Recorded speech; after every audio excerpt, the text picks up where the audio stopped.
नमस्कार दोस्तों, स्वागत है आपका स्टडी विद टीम बनारस में। आज जो ये आप वायरल न्यूज़ की कटिंग देख रहे हैं, आफताब अमीन ने हत्या कर श्रद्धा के कर दिए 35 टुकड़े।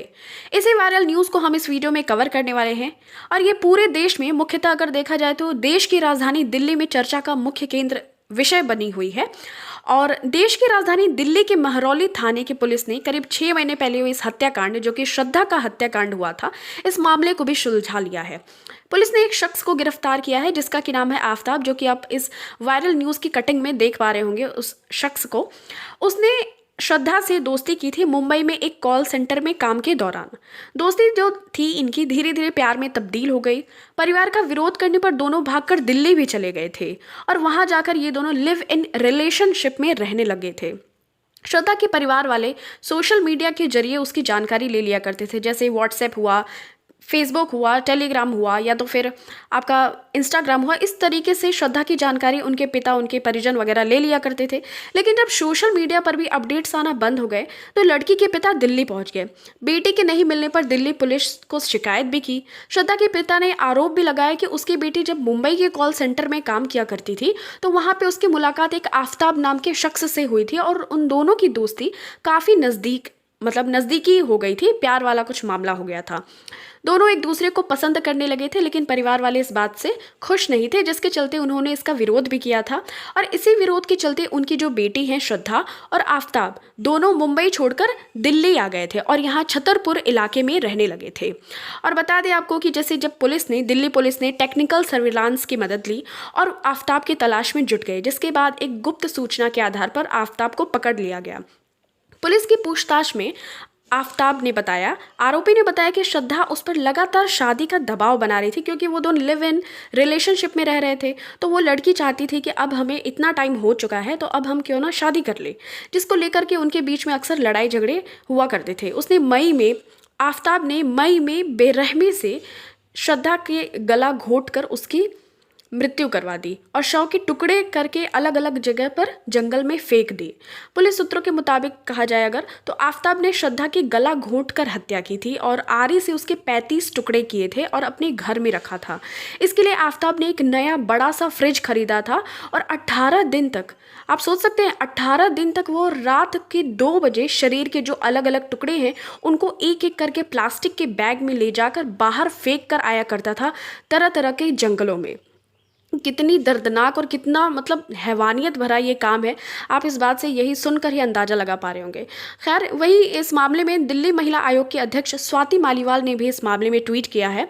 उन्होंने कहा है कि एक रूह कांपने वाले मामले में दिल्ली में एक लड़की को उसके बॉयफ्रेंड ने जान से मार दिया और उसके 35 टुकड़े कर फ्रिज में रखे। उसके शव के टुकड़ों को शहर के अलग अलग इलाकों में फेंका।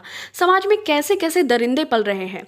पुलिस ने आरोपी को गिरफ्तार कर लिया है और दरिंदे को कड़ी सजा मिलनी चाहिए। अब चलिए हम जान लेते हैं क्या होता है लिव इन रिलेशनशिप और इसके अंतर्गत क्या क्या अधिकार प्राप्त होते हैं किसी भी दंपत्ति को। तो लिव इन रिलेशनशिप का मतलब होता है कि जब एक लड़की और लड़का दोनों बालिग हो जाए, मतलब कि 18+ हो जाए, 18 वर्ष की उम्र उनकी हो जाए, दोनों मर्जी से एक दूसरे के साथ बिना शादी के बंधन में बंधे एक दूसरे के साथ एक घर में पति पत्नी की तरह रहते हैं, तो इसे कहा जाता है live in relationship. Live in relationship हालांकि जो वेस्टर्न कल्चर है वहाँ से आई हुई है हमारे इंडिया में, वहाँ के लिए तो ये बहुत ही नॉर्मल सी बात है, लेकिन हमारे भारतीय सभ्यता में बिना शादी के एक स्त्री पुरुष के साथ रहने को स्वीकार नहीं किया जाता है। लेकिन बदलती जो जीवन शैली है, लाइफस्टाइल है, इसे भारत में भी अपनाया जाने लगा है। आज लिव इन रिलेशनशिप है, उसमें रहना बड़े शहरों में आम हो चुका है, लेकिन सुप्रीम कोर्ट ने भी इसे कानून वैध करार दिया है। और अगर बात करें लिव इन रिलेशनशिप को, भारतीय संसद ने लेकर कोई भी इसके लिए कानून वगैरह नहीं पारित किया है, लेकिन सुप्रीम कोर्ट ने एज अ ऑर्डर दे दिया है कि ये कोई गुनाह या पाप के अंतर्गत नहीं है और ये सुप्रीम कोर्ट इसको पूरी तरीके से वैध मानता है। तो चलिए, आपने एक मूवी भी देखी होगी लुक्का छुपी, जो कि आई थी, कार्तिक आर्यन और कृति सैनन की स्टारर मूवी थी ये। लुक्का छिपी में यही लिव इन रिलेशनशिप को दिखाया गया है। अगर आपने देखा होगा तो कमेंट सेक्शन में मुझे ज़रूर बताइएगा। वैसे अगर बात करें लिव इन रिलेशनशिप की, तो भारत सहित विश्व के कई देशों में लिव इन रिलेशनशिप को कानूनी मान्यता वगैरह प्राप्त है, मतलब कि सिर्फ और सिर्फ संसद से। प्राप्त नहीं है, मतलब कि सिर्फ और सिर्फ सुप्रीम कोर्ट के द्वारा एक ऑर्डर दिया गया है भारत में। और इसका मतलब यह है कि आपको पता है कि लड़का और लड़की बिना शादी के बंधन में बंधे अपनी मर्जी से एक दूसरे के साथ पति पत्नी के रूप में रहना चाहते हैं तो उन्हें यह कानूनन अधिकार प्राप्त है। और आपको बता दें, एक एक्ट आया था 2005 में, वुमेन प्रोटेक्शन एक्ट 2005 के तहत एक महिला को अपनी मर्जी से अपना जीवन जीने का अधिकार प्राप्त है। और इसी अधिकार के तहत इस महिला को, मतलब कि जो भी महिला रहना चाहती है लिव इन रिलेशनशिप में, रहने का अधिकार मिल जाता है अगर वो चाहे तो। और कुछ क्राइटेरियाज भी हैं, मतलब कोई भी क्राइटेरिया, जैसे अगर मान लीजिए लिव इन रिलेशनशिप में किसी को रहना है तो इसमें धर्म का कोई भी बंधन नहीं होता है। कोई दो अलग अलग धर्म के लोग भी, जैसे आपने यही देख लिया श्रद्धा और आफताब को ही, दोनों ही अलग अलग धर्म से बिलोंग करते हैं, एक मुस्लिम तो कोई हिंदू, तो ऐसा कोई क्राइटेरिया नहीं है कि आप दोनों एक ही धर्म के होने चाहिए, तो वो दोनों लिव इन रिलेशनशिप में रह सकते हैं। हालांकि जो लड़की के लिए विवाह की आयु 18 वर्ष, लड़के के लिए 21 वर्ष तय की गई, लेकिन लिव इन रिलेशनशिप में ऐसा कुछ नहीं है। अगर वो दोनों बालिग हैं, मतलब दोनों 18 साल से प्लस के एज रखते हैं, तो दोनों लिव इन रिलेशनशिप में रह सकते हैं। ठीक है। और अगर बात करें कि उम्र के अंतर का भी कोई बंधन नहीं है। उदाहरण के तौर पे अगर कोई लड़की है, वो मान लीजिए 50 साल की है, अब उसे औरत कह सकते हैं, 50 साल की कोई औरत है, और लड़का अगर मान लीजिए 30 साल का है या 21, 22 कुछ भी मान ले, तो अगर वो दोनों चाहते हैं, आपस में उनकी सहमति है, तो वो दोनों आपस में एक घर के नीचे, मतलब एक छत के नीचे, वो लिव इन रिलेशनशिप में मर्जी से रह सकते हैं। आर्टिकल 21 भी इस चीज़ की स्वतंत्रता देता है, जियो और जीने दो, मतलब जीवन जीने का अधिकार हम सभी को है।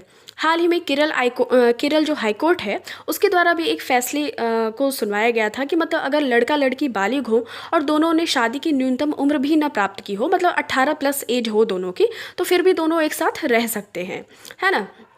और लिव इन रिलेशनशिप जो होते हैं ना, ये जो कपल्स होते हैं, इनको एक वैधानिक शादीशुदा कपल की तरह ही सभी कानूनी अधिकार प्राप्त होते हैं।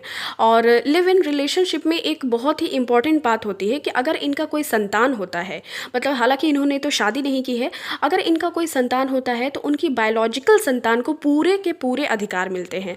हिंदू मैरिज एक्ट के तहत लिव इन में जन्मे बच्चे को वो सभी कानूनी अधिकार मिलते हैं जो शादीशुदा दंपत्ति से जन्मे बच्चे को मिलते हैं। उनका कहना है कि लिव इन से जन्मा जो बच्चा होता है अपने बायोलॉजिकल पिता की संपत्ति में हिंदू सक्सेशन एक्ट के तहत हिस्सा हासिल कर सकता है। और आपको बता दें कि 2009 में केरल हाईकोर्ट ने इस मामले में बच्चे को पैतृक संपत्ति पर अधिकार देने से मना कर दिया था। तभी सुप्रीम कोर्ट ने ये ऑर्डर पास किया था कि अगर कोई भी लिव इन रिलेशनशिप से जन्मा बच्चा है, अपने बायोलॉजिकल पिता की संपत्ति में हिंदू सक्सेशन एक्ट के तहत हिस्सा अपना ले सकता है। ठीक है। तो इस तरीके से हमने ये सारी इन्फॉर्मेशन देखी। और आपको एक धारा पता होनी चाहिए 114, इसके तहत अगर सुप्रीम कोर्ट ने कहा है कि अगर कोई पुरुष और महिला काफ़ी सालों से एक साथ हैं, ठीक है, तो एविडेंस एक्ट की धारा 114 के तहत इसे शादी माना जाएगा। इसलिए उनसे जो पैदा हुए बच्चे होंगे, संतान होंगे, उनको भी वैध माना जाएगा और पैतृक संपत्ति में हिस्सा प्राप्त करने का भी अधिकार मिलेगा। पंजाब उच्च न्यायालय ने भी हाल ही में एक मामले में ये स्पष्ट किया था कि विवाह के होते हुए भी लिव इन में रहना किसी भी प्रकार का कोई अपराध नहीं है। अगर आपका विवाह नहीं हुआ है और आप किसी विवाहित स्त्री से कोई लिव इन रिलेशनशिप जैसा संबंध रखना चाहते हैं, तो पंजाब उच्च न्यायालय भी इसका कोई विरोध नहीं करती है। दोनों अगर बालिग पक्षकार है तो आपसी सहमति के साथ एक दूसरे के साथ दोनों रह सकते हैं। और जो उनके बच्चे जन्मे होंगे उनको भी उनके जो पैतृक संपत्ति है उसमें बिल्कुल कानूनन उनको वसीयत में नामकरण होकर उनको हिस्सा वगैरह मिल जाएगा। तो इतनी इन्फॉर्मेशन आपको इसके बारे में ध्यान रखनी है। लेकिन जैसे कि आपने अभी ये वाला केस देखा था, तो उस तरीके की बहुत सारी विडंबनाएं भी हमारे देश में देखने को मिलती हैं। अगर ऐसा कोई रिलेशनशिप स्थापित करता है तो कई बार ऐसा कुछ होता है, अपराध के शिकार भी हो जाते हैं, धोखाधड़ी या पैसे की धोखाधड़ी या किसी भी प्रकार का कोई भी चीज़ हो सकता है। इन सब चीज़ में ऐसे बहुत सारे सुनने को मिल जाते हैं। कई बार लड़कियाँ बिना अपने कानूनी अधिकार को जाने बिना वो अपनी, मतलब अगर उनकी प्रेगनेंसी हो गई तो वो अपना ज़िंदगी ख़राब कर लेती हैं, अगर उनका जो पुरुष मतलब कि जो साथी है वो अगर उन्हें छोड़ दे। इसलिए बहुत ज़्यादा आवश्यक है कि जो महिलाएं लिव इन रिलेशनशिप में रहने से पहले अपने अधिकार को जान लेना चाहिए। साथ ही एक एग्रीमेंट की तरह पार्टनर के साथ रहना शुरू करें अगर वो रहना चाहती हैं लिव इन रिलेशनशिप में, जिसके बाद में अगर कोई परेशानी हो तो उससे वो बच सकती हैं। खैर, बहुत सारे अधिकार महिलाओं को इसके अंतर्गत दिए गए हैं, जैसे वो गुजारा भत्ता की मांग वगैरह कर सकती हैं। घरेलू हिंसा से महिलाओं का संरक्षण अधिनियम एक आया था 2005 में, ये एक्ट आया था। इसके तहत अगर कोई भी महिला लिव इन पार्टनर पत्नी के तहत गुजारा भत्ता की मांग कर सकती है, और ये दावा सिर्फ पुरुष लिव इन पार्टनर के जीवित रहने पर ही किया जा सकेगा। ये भी चीज़ ध्यान में रखनी है। और एक और बात है, जो संपत्ति होती है, जैसा कि मैंने पहले बताया, संपत्ति पर हक भी होता है, महिला का नहीं, जो उनकी बायोलॉजिकल संतान पैदा होगी उनका हक होता है। तो इस तरीके से ये सारी चीज़ें पहले से ही जो महिला रहना चाहती है लिव इन रिलेशनशिप में, उसको वो एग्रीमेंट के तहत उसको रजिस्ट्रेशन वगैरह करवा लेना चाहिए, एक समझौते के तौर पर रहना चाहिए, ताकि बाद में उसको किसी भी तरीके की परेशानी का सामना ना करना पड़े। और बच्चों को जो होते हैं, उनके बच्चे संतान को उनका पूरा अधिकार मिलता है, और भरण पोषण का भी पूरा अधिकार मिलता है। CRPC की धारा 125 के अनुसार अगर कोई लिव इन रिलेशनशिप में भी भरण पोषण का अधिकार प्राप्त करना चाहता है तो उसको पूरी तरीके से मिलता है। और आपको बता दें कि अगर कोई कपल में से एक भी पार्टनर अलग हो जाता है तो उसके बाद में जो सेकंड वाला पार्टनर होता है उसको मुआवजे के तौर पे पॉली मनी दी जाती है, तो वो पॉली मनी कहलाता है ना। और अगर कोई महिला लिव इन में साथ रह रही है और अपना भरण पोषण नहीं कर सकती है तो उसके पार्टनर को घरेलू हिंसा से महिलाओं के संरक्षण अधिनियम 2005 के तहत गुजारा भत्ता यानी मुआवजा पॉली मनी देना पड़ता है, और ऐसा नहीं करने पर वो जो महिला है वो कोर्ट भी जा सकती है। तो इतनी इन्फॉर्मेशन जो लिव इन रिलेशनशिप के अंतर्गत आई वो मैंने सब आपको डिटेल करके बता दी है, और इसके बाद जो महिलाओं को क्या विशेष अधिकार मिलते हैं वो भी मैंने आपको बता दिया है। और अगर बात करें जो कुछ ध्यान देने योग्य बातें हैं, जैसे कि अगर लिव इन रिलेशनशिप में कोई स्त्री और पुरुष रहते हैं, उसके दौरान यदि कोई बाद में आपस में साथ में नहीं रहना चाहता है तो वो बिल्कुल इंडिपेंडेंट होता है, स्वतंत्र होता है कि वो कोई भी किसी को छोड़ के जा सकता है। बदले में अगर कोई महिला है, अगर वो भरण पोषण नहीं कर पा रही है तो वो उससे गुजारा भत्ता या पॉली मनी मांग सकती है। लेकिन अगर ये भी बात की जा सकती है कि ऐसा नहीं होना चाहिए कि लिव इन रिलेशनशिप में कि आप कुछ वक्त साथ में रह रहे हैं तो कुछ वक्त कहीं और रह रहे हैं, या ऐसा कुछ नहीं होना चाहिए, तब वो लिव इन रिलेशनशिप आपका नहीं माना जाएगा। ठीक है, मतलब कि कुछ समय या कुछ हफ्तों तक साथ रहना लिव इन रिलेशनशिप नहीं होता है। और जो बच्चे होते हैं, इनके आपसे संतान, उन पर दोनों का पूर्ण रूप से राइट होता है, अधिकार होता है। और एक और बात है कि ऐसे संबंध में जो लिव इन रिलेशनशिप होता है, यदि कुछ समय पर पुरुष साथ वगैरह छोड़ देता है या बोलता है कि मैं शादी वगैरह नहीं कर सकता, तो महिला अपने पार्टनर पे, जो उसका पुरुष वाला पार्टनर है, उस पर रेप का आरोप नहीं लगा सकती है। ये इंपॉर्टेंट डिसीजन आया था सुप्रीम कोर्ट के थ्रू। ठीक है, बहरहाल ये हमने देख लिया ये सारी इन्फॉर्मेशंस। और आपको बताऊं कि हमारे समाज में जो कुछ लोग हैं, मतलब आज भी विवाह के पूर्व लड़का लड़की को साथ रहना अच्छा नहीं मानते हैं, लेकिन जैसा कि देश की सर्वोच्च अदालत सुप्रीम कोर्ट ने कह दिया है कि लिव इन रिलेशनशिप में रहना कोई अपराध नहीं है, और जब दो बालिग अपनी मर्जी के साथ रहना चाहे तो इनमें किसी भी को भी कोई भी आपत्ति नहीं होनी चाहिए।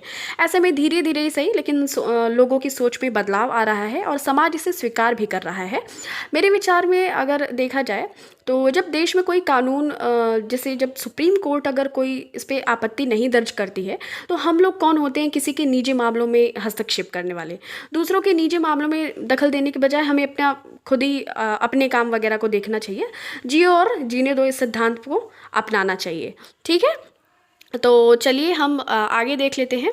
क्या आपकी राय है इस पर, आप भी कमेंट सेक्शन में मुझे बताइएगा कि लिव इन रिलेशनशिप पे आपकी क्या राय है। Thank you so much for watching this. मिलते हैं आपसे नेक्स्ट वीडियो में ऐसे ही कुछ इन्फॉर्मेटिव जानकारी के साथ, और स्टडी विद टीम बनारस को सब्सक्राइब करना ना भूलें। Thank you so much.